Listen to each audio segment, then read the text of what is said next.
Hello बच्चों, आज हम देखेंगे मास एनर्जी इक्विवेलेंस। ये जो मास और एनर्जी का जो रिलेशन है ये आइंस्टाइन के थ्रू दिया गया था according to theory of relativity.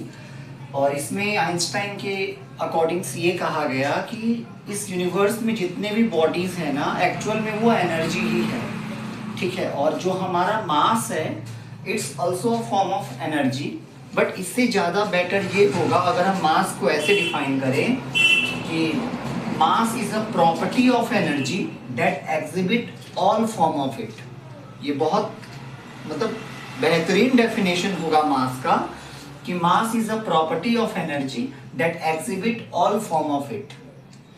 तो ये मास एनर्जी इक्विवेलेंस का मतलब ये था, जैसे कि मोस्ट ऑफ द बच्चे ये समझ के रखते हैं कि E is equal to mc square. So अगर हम मतलब मास अगर कोई स्पीड ऑफ लाइट से ट्रेवल करेगा तो उसका पूरा मास एनर्जी में कन्वर्ट हो जाएगा।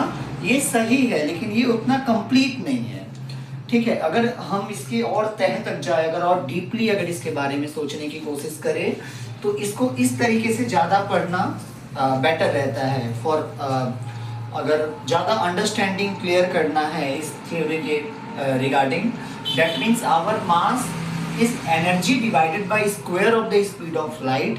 एंड आपको पता होगा कि स्पीड ऑफ लाइट जो होता है वो स्पीड 3 × 10⁸ मीटर पर सेकेंड होता है।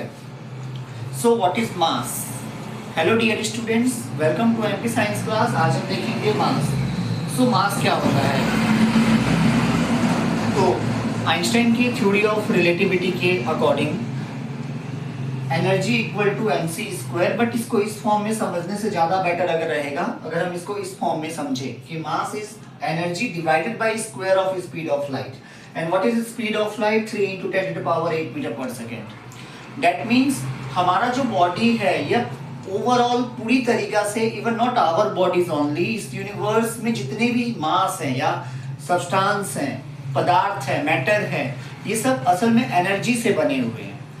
उसका मास जो है ना, उसका मेजरमेंट कुछ ऐसे किया जा सकता है कि हमारा जो एनर्जी है उस एनर्जी को जब हम c स्क्वायर से डिवाइड करेंगे तो जो नंबर आएगा वो होगा हमारा मास। क्लियर? मतलब हमारे अंदर जितनी एनर्जी है जब उसको हम square of speed of light से जब डिवाइड करेंगे तो जो नंबर आएगा that measurement is our mass.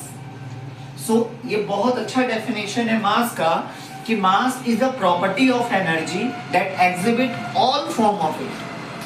That means कि मास एनर्जी का वो प्रॉपर्टी है जो हर एनर्जी के हर फॉर्म को रिप्रेजेंट कर सकता है। जैसे for example, let me tell you example. एक मान लो एक ऑब्जेक्ट है जो रेस्ट पे है, ठीक है। एक मैंने मान लो बॉल ले लिया जिसका मास है 5 kg, ठीक है, ये रेस्ट पे है।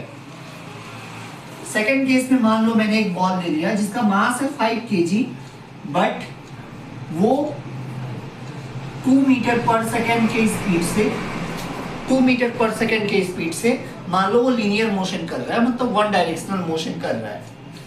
तो अगर सवाल उठता है कि इसमें से मास किसका ज्यादा है, तो आप बोलोगे कि मास तो कांस्टेंट होता है, बट नॉट एट ऑल। मास इसका ज्यादा है, इसका नहीं, क्योंकि ये जो इसके पास जो मास है वो 5 तो है, प्लस ये जो मूव करने के कारण इसका मास इतना ऐड हो जा रहा है।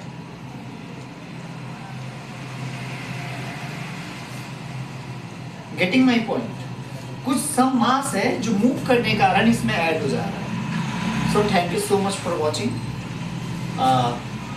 बहुत इंपॉर्टेंट था ये थ्योरी आपको एक्सप्लेन करना। Thank you.